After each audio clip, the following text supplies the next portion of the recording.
Bienvenue sur la TV HPM. Ayo Bismillah TV HPM Jabaranika.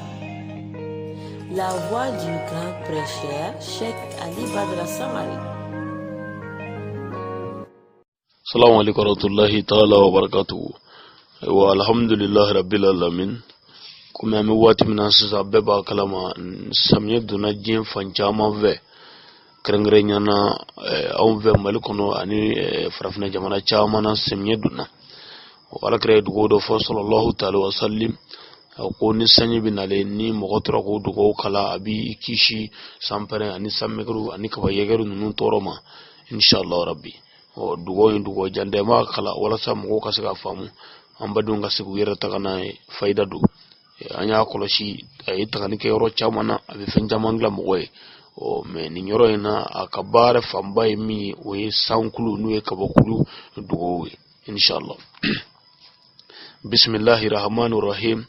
Subhanallazi yusabbihu ar-ra'du bihamdihi wal malaikatu min kifatihi. Misaka kakasumaya subhana lazi yusabbihu ar-ra'du bihamdihi wal malaikatu min kifatihi.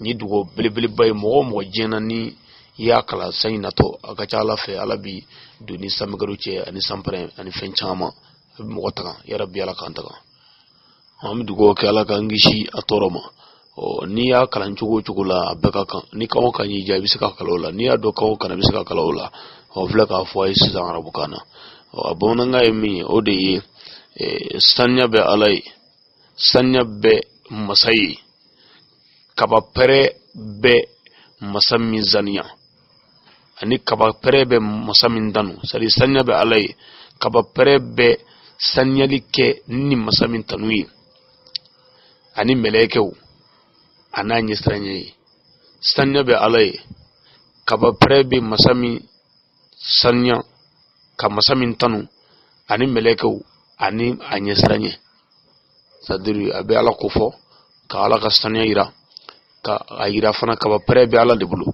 ka kala ka ayira fana melekew were be ala sanya ka kala ka ayira fana ubistra ala fana nye donc ala tanu badu niya kala kawo kana abeka kan abal makedu ana dinge ali sangare. Assalamu alaikum warahmatullahi ta'ala wa barakatuh. Akamle.